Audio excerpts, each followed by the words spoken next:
Write without absolute value. First of all, let's make a quick recall about the definition of the absolute value. Absolute x is equal to x if x is greater than 0 minus x if x is less than 0 and 0 if x equals to 0.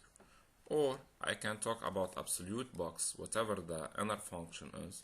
It will be the box as it is if the box is positive, negative the box if the box is negative, and 0 if this box is equal to 0.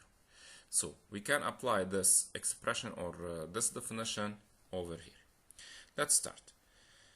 Here I have absolute x minus 1, then I can write absolute x minus 1 according to this definition. It will be as it is if x is greater than 1, which is x minus 1 greater than 0, minus x minus 1 if x is less than 1, and 0 if x equals to 1.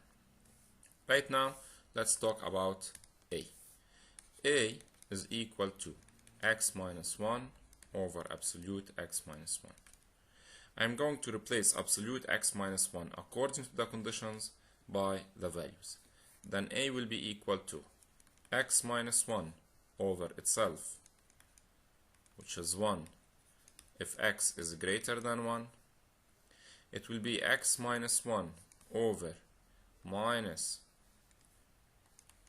x minus 1, which is, I can simplify and I will get negative 1 if x is less than 1. Of course, right here we can say that x equals to 1 since it's a condition on this expression.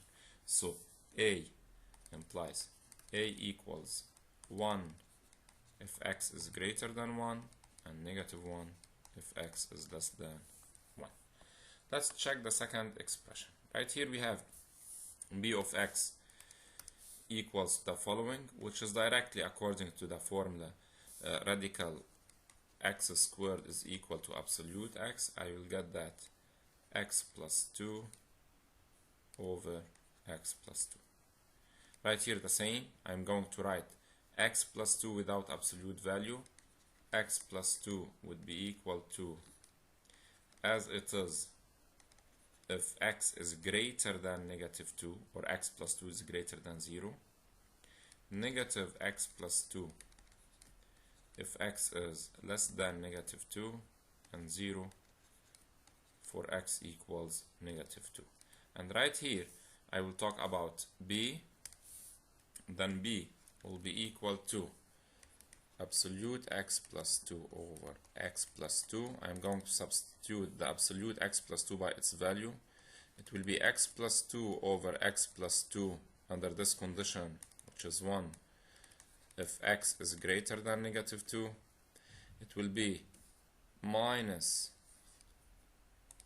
into x plus 2 over x plus 2, which is, if I simplify right here, I will get negative 1 if x is less than negative 2, and for the 0, of course, it's not defined, the expression is not defined at negative 2.